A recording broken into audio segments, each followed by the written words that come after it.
Sibingelele mpostoli, sibingelele bonke abefundisi abakhona namhlanje, sibingelele abazalwane bonke, siyabingelela nabalaleli emakhaya bezwi lomzansi in the wonderful name of Jesus. Hallelujah.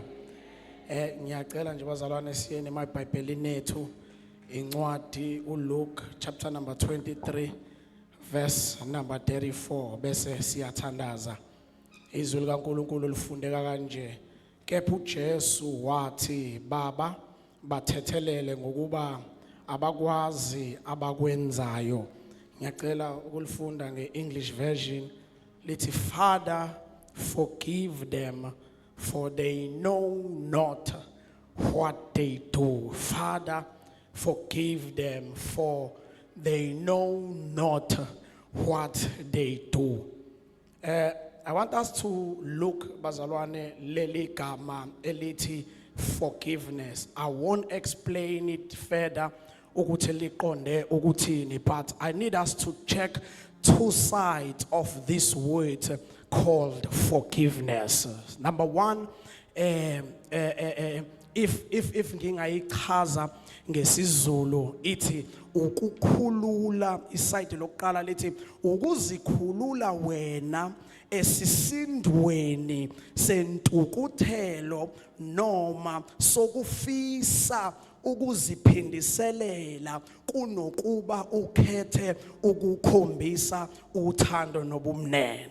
Esokuqala leso. Esesibili sithi ukuzikhulula noma ukukhulula abantu esisindweni secala, ukukhulula abantu esikweletini, uwazi noma uzazise noma wazi kahle ukuthi bakonile bakulimazile kodwa ukhethe ukuthi ukudlulise ukukulimaza kwabo, ukhethe ukuthi udlulise ungabambi amaqhubu. So these are two sides of forgiveness. Side number one lidila nawe personally, and then side number two lidila nabantu. So masibona izwi likaNkulunkulu uJesu lengesiphambanweni wayethatha leli side lesibili la khona edila nabantu. Uke wakhuluma uPetro lapha ubuza uJesu uthi, Jesu, uma umfowethu engona kumele ngize ngimthethelele kangaki? Bese ethi ngimthethelela kasikhombisa na. Simuzwa uJesu uthi kulowo 7 oshilo ngicela times ngo70 bese kuba yila ozomthethelela khona. Ngamanye amagama uthi uJesu iri 70 times 7 lokho kusinikeza u490. So Jesus is saying forgive 490 times. Ngamanye amagama Jesus was explaining to Peter ukuthi in forgiveness you must be unlimited in forgiveness. You must be unlimited in forgiveness. That is why he gives him isibalo esikhulu. That is usethi ke ngamanye amagama ayikho igqubo omele ulibambe nothi ukuthi umfowethu kumele kube yilo okonayo bese ubahlanganisa bonke bakhipha 490. No, it can be a one person. Umxolela manje aphinda phinde, umxolela aphinda phinde kuze kube 490. But Jesus was explaining ukuthi in forgiveness you must be unlimited. You must be unlimited. In khona bazalwane. Yeah. So Jesus was saying we don't count forgiveness. We don't count to forgive. Uma ngabe sixolile isolo siyaphinda futhi sixole namhlanje, aphinda sona lawa namhlanje siphinde futhi sixole na next week, aphinda sona omunye siphinde futhi sixole futhi, ngenxa yokuthi we must have an unlimited forgiveness in us. Unlimited forgiveness in us. In khona bazalwane.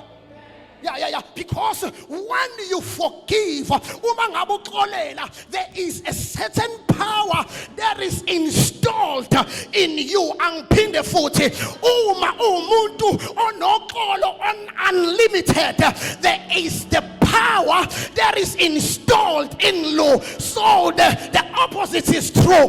If you don't forgive, there are powers ongeke ukwazi ukuwa-receive because you don't forgive. Nikhona kodwa bazalwane, lokho kwenza ukuthi ube umzalwane onqobeka kalula, onqotshwa njalo ngenxa yokuthi kunengxenye yamandla ongenawo angatholakali ngokuthandaza, angatholakali ngokunikela, kodwa atholakala ngokuthi kukhona omxolelile, and then that power will be installed in you.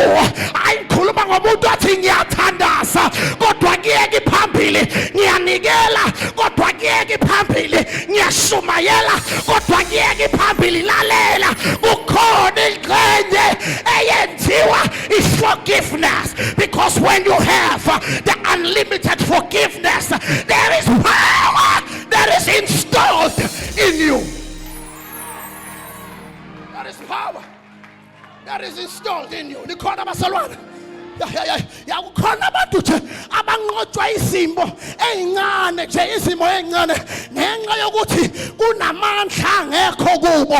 Nikhona kodwa bazalwane, awupostoli uvele wayishumayela lentshumayelo. Namhlanje ngicela ukumemeza ngithi ake udedele enhliziyweni ukuze uzawuthola lamandla. Dedela loya muntu ombambile, uvimba amandla akho. Kunamandla umele ngabe kade wawathola, kodwa ubambe loya muntu. Namhlanje ake ngimemezele, dedele, dedele, dedela loya muntu, dedela loya phosi, dedela loya makhelwane. Ngoba whenever you are forgiving someone, unamandla wathi, in fact, you are taking back what belongs to you. You are taking back your power. You are taking back everything that belongs to you. You are taking them back. In fact, you are taking your authority. You are taking your authority. Nikhona bazalwane, uyazi wena makhona umuntu ongamxolele, awukwazi ngisho ukumbheka ushintsha ngisho direction. Awunamakazi, if you are doing that, you mean you are submissive to that person. But namhlanje kuseni ngivumeleni bazalwane ukuthi ngithi thatha amandla akho, thatha your authority. Don't be afraid. Take your power, take your authority, take what belongs to you. Take what belongs to you. God of us, yeah. Hallelujah. Hey, take what belongs to you. So Jesus, when he was saying, Father, forgive them, because in fact, Jesus was offering them the forgiveness. Bona bengakayiceli, kodwa uJesu wayesebanikezile. Nikhona kodwa bazalwane, bengakayiceli, ngoba yezinye yezinto le ekwenza ukuthi kwamkeliswa amandla. Umuntu umxolele engakaxolisi, umxolele engakaxolisi. Bazalwane, ake siphume kulesi sigaba esithi ngilinde ukuthi azaxolise, ngilinde yena ukuthi azaxolise. Let me tell you, uyomlinda, umlinde engaxolisi, kodwa fana njengoJesu. Take a decision. Muxolele engakasholutho, muxolele engakakhulumi, muxolele engakakubisi, mxolele.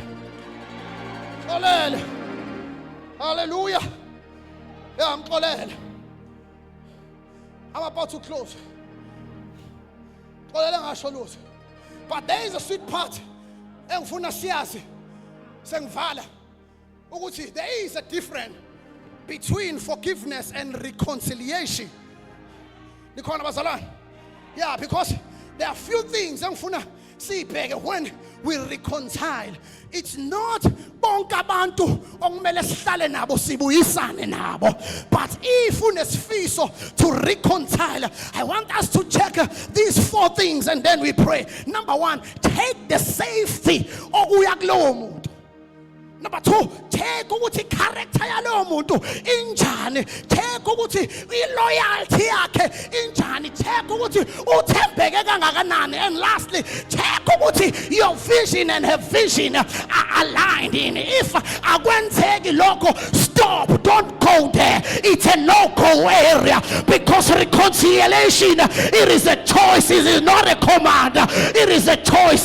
But what is a command is forgiveness. Baba bathethelele ngoba bakwazi abakwenzayo.